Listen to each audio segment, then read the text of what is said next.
এখানে সমস্যা এখানে বৃষ্টিতে ওই ধস পড়ে যাচ্ছে এখানে প্রত্যেক বছর। আগে সামনে বছর একবার বন্যা হয়েছিল, সামনে ধস পড়ে গেছিল।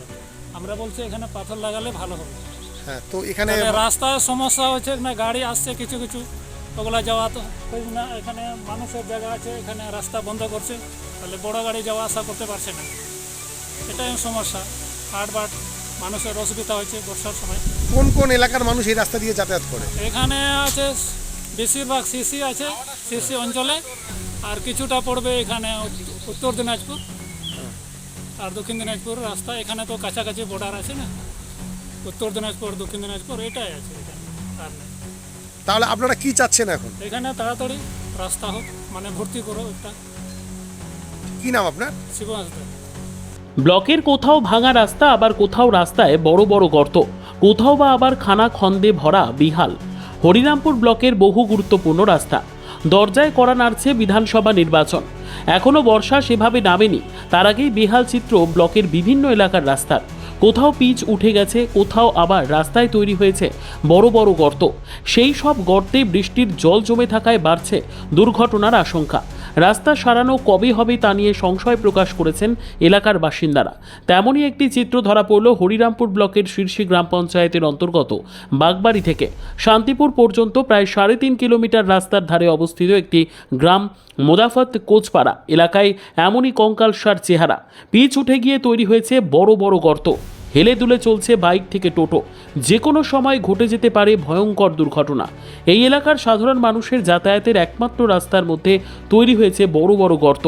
তার ফলে স্বাভাবিকভাবেই যাতায়াতের সমস্যায় পড়েছেন স্থানীয় বাসিন্দারা হরিরামপুর ব্লকে বিষয়টি নিয়ে প্রশাসনের দৃষ্টি আকর্ষণ করেছেন।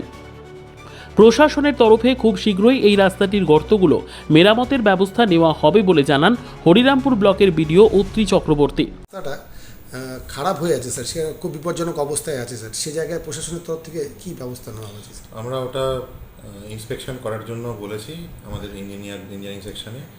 ইঞ্জিনিয়ার সাহেবকে ওটা দেখতে বলা হয়েছে এবং যেটা উনি আমাকে ফিডব্যাক দিয়েছেন সেটা আজকে আমরা ওই রাস্তাটা ঘিরে একটা মেরামতি করার জন্য একটা প্রসেস আমরা নিচ্ছি, যাতে কোনো অসুবিধা না হয়, সাধারণ মানুষের যান চলাচলের ক্ষেত্রে কোনো রকম প্রবলেম না হয় এবং দুর্ঘটনা এড়ানোর জন্য আমরা ব্যবস্থা নিচ্ছি।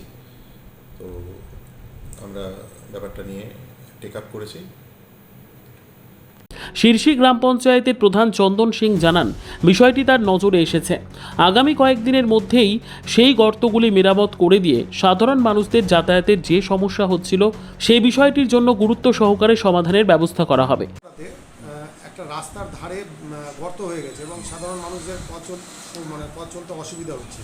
সে বিষয়ে দাঁড়িয়ে যেহেতু আপনার পঞ্চায়েতের মধ্যে পড়ে, সেই জায়গায় প্রধান হিসাবে আপনি কি খবরটা আজকে জানলাম, জানার পর দিয়ে আমরা একটা ব্যবস্থা যেন মানুষ যেন গাড়ি ঘোড়া করতে না পড়ে সেটাকে সেফটি করে দেওয়ার জন্য আমরা মার্কিং করে দেবো যে এই জায়গায় এখন যেন গাড়ি ঘোড়া না ঢুকে, সেই জিনিসটা আমরা সিগন্যাল করে দেবো। তারপর পরবর্তীতে আমরা ব্যবস্থা নিব এটা কী করা যায়।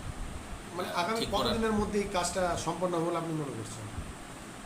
এটা কাজটা মোটামুটি 5-7 দিনের মধ্যেই আমরা দেখব কিছু দিয়ে এখানে, যেন আমরা তো পঞ্চায়েতের ফান্ড দিয়ে যে কোনো কিছু করলেই হয়তো করে দেব, যেন সচ্ছল হয়ে যায়। এখন দেখার কবে এই রাস্তাটির গর্তগুলো সারাই করে যাতায়াতের জন্য উপযুক্ত করে প্রশাসন সেদিকে তাকিয়ে বাগবাড়ি থেকে শান্তিপুর যাওয়ার রাস্তার পাশে বসবাসকারী মানুষজনেরা। ব্যুরো রিপোর্ট, উত্তর বাংলা সংবাদ।